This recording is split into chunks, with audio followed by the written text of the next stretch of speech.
જોડાયા છે। બ્રિંદા, હાલ સ્થિતિ અમદાવાદની શું છે? કેટલી લાઈનો જોવા મળી રહી છે? કારણ કે એક તરફ અફવા, બીજી તરફ ડેપ્યુટી સીએમ પણ કહી રહ્યા છે કે પેનિક કરવાની જરૂર નથી, જથ્થો પર્યાપ્ત માત્રામાં છે, પણ છતાં લોકો અત્યારે હાલ અફવાઓમાં આવીને પેટ્રોલ પંપ પર લાંબી કતારો લગાવી રહ્યા છે। બ્રિંદા, શું વિગતો?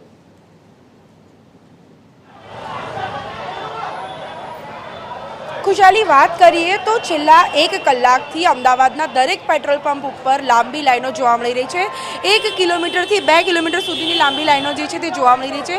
हाल अमे जे पेट्रोल पंप पर छे, इंडियन ऑइलनो पेट्रोल पंप छे, त्यां छेल्ला 2 कलाकथी आज प्रमाणेनी परिस्थिति छे के लांबी लाइनों लोकोनी जोवा मळी रही है। एक बाजू फेडरेशनना पण लोको कही रह्या छे के अछत नथी, डेप्युटी सीएम पण कही रह्या छे अछत नथी, परंतु जो ग्राउंड रियालिटीनी वात करवामां आवे तो जे परिस्थिति छे ते ચોક્કસથી જોઈ શકાય છે। કારણ કે જે લાઈનો છે તેના ઉપરથી એવો અંદાજો લગાવી શકાય છે કે લોકો ક્યાંક ને ક્યાંક જે અફવામાં આવતા હોય છે તેના લઈને પેનિક થતા હોય છે અને તેના કારણે પોતાની જે વાહનો છે તેમાં કોઈ પણ પ્રકારે ચૂક ન રહી જાય તેના માટેની તૈયારીઓ કરતા હોય છે। ખાસ જો વાત કરીએ અમદાવાદના દરેક પેટ્રોલ પંપની તો પેટ્રોલ પંપ ઉપર આ જ પ્રકારની પરિસ્થિતિ જોવા મળી રહી છે।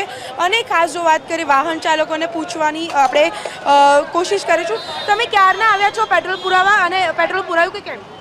હજુ પેટ્રોલ જ નથી મળ્યું ને। કેટલા વાગે આવ્યા? સમથિંગ 1.5 કલાકનો છે। શું કહે છે પેટ્રોલ પંપ? પેટ્રોલ જ નથી આપતા કે આમ ફરીને આવું આમ થાય।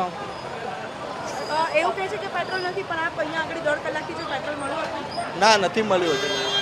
ચોક્કસથી તો ખુશાલી આ પરિસ્થિતિ છે ગ્રાઉન્ડ રિપોર્ટની કે ગ્રાઉન્ડ રિયાલિટી આ છે કે પેટ્રોલ જે છે તે મળી નથી રહ્યું। કાકા, તમને પેટ્રોલ મળ્યું? ઉભા રહેવું નથી, સિનિયર સિટીઝન ઉભા રહેવું નથી। ના ના ના, તો ખુશાલી જે પ્રમાણેની પરિસ્થિતિ છે કે દરેક જે વાહન ચાલકો છે તે ક્યાંક ને ક્યાંક પોતાના નોકરી ધંધા મૂકીને પણ પેટ્રોલ પુરાવા માટે આવ્યા છે, પરંતુ તેમને પેટ્રોલ જે છે તે કદાચ મળી નથી રહ્યું।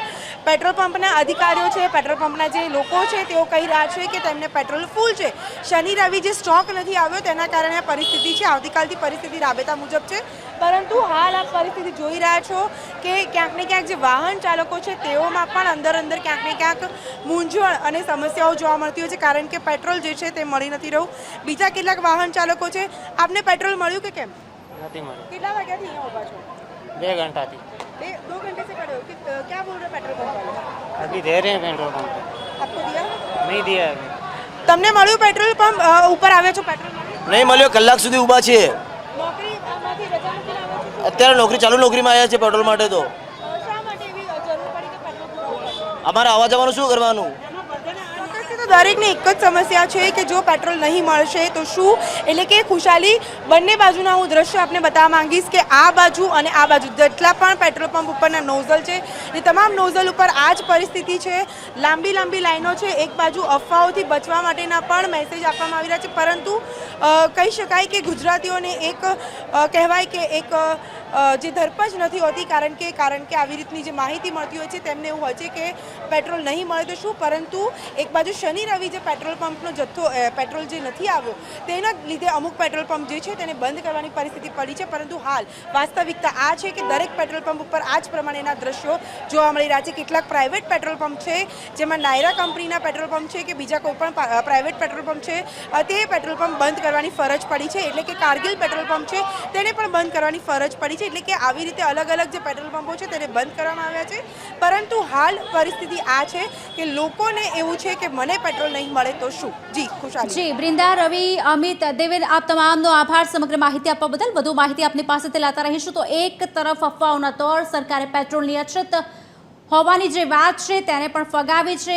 એક્શનમાં આવી છે સરકારે લોકોને પેનિક ન થવા માટે અપીલ કરી છે। TV13 પણ અપીલ કરી રહ્યું છે, રાજ્યમાં પૂરતો ઈંધણનો જથ્થો ઉપલબ્ધ છે તેવું ડેપ્યુટી સીએમનું નિવેદન પણ સામે આવ્યું છે।